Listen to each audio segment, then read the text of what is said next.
Damas'da yuk tashish taqiqlandi. O'z-o'zidan mana bunaqa toifadagi yuk furgon Grand Starex'lar yana trendi. Azizlar, bugun bizni obzorimizda sotiladigan Hyundai Starex 2011-yil 126 turbina injektorli motor. Mashinamiz avtomat korobkada, narxi ham ancha arzon. Video oxirida aytaman.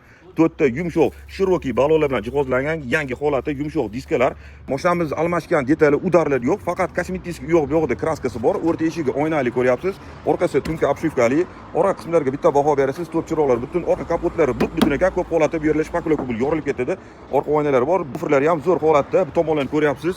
Mashinamiz chok-chokida, Cherokee balonlarda. Keling endi ichini ko'rsatib o'taman. Ushbu mashinamiz to'liq risorli. Bu degani bu zavodskoy yuk furgon. Yaqin 3 dona yukni bemalol ortish mumkin. Ichlar obshivka qilingan va tomida ko'ryapsiz, ventilятsion qurilma o'rnatilgan. Hop, uzoqdan qaraganda qanaqadir ma'noda bir operativniy mashinaga ham o'xshaydi. Yuqorida Koreyada immigration shunaqa mashinada yurgan Koreyadagilar bilishadi. Hop, 3 ta Damas'ni yukini bemalol oladi. Bu tomonda ham eshigi bor mashinamiz ko'ryapsiz. Passajirskiylar narigi tomonda ko'proq bo'ladi. Oynalar elektropaketda, kapitanskiy sideniyalar, podlokotniklar, mana avtomat korobka, konditsioner, 500 ming atrofida mashinamiz yurgan.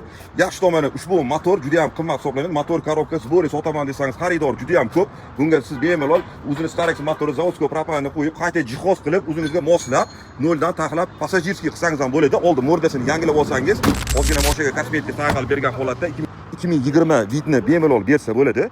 Ushbu mashinamiz narxi $9300. Oz-moz kami bor. 2011-yil. Dizelda bu degani bu mashina O'zbekiston bo'ylab qira qilmagan, o'z-o'zidan jigari ezilmagan mashinalar asosan dizelda bo'ladi. Sotib olishingizda bo'lganlar videoda telefon raqamimni qoldiraman. Faqat naqdga sotiladi, variant kreditga yo'q. Hozirlar shunaqa yangiliklarni o'tkazib bormaslik uchun albatta videoga like bosinglar. Mashina haqida fikr mulohazangizni qoldiring. B kategoriya o'tadi, 3 tonna yuk oladi. Mana sizlarga tayyor mashina, metan o'rnamagan dizel holatda 8-12 litr o'rtacha saylarka rasxod qiladi. Azizlar, like bosib albatta obuna bo'lib qo'ying.